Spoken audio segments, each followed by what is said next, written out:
ஆதி தூது தீது தத்தும் தத்தை சொல்லாது, தூதி தூது ஒத்தித்தது தூது செல்லாது.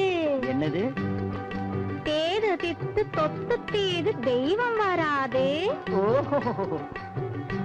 இன்று துத்தி தத்தும் தத்தை வாழ தித்தித்ததோது. என்ன உணர்றாங்க? அவங்க ஒண்ணும் வளரல, நீதான் திணற.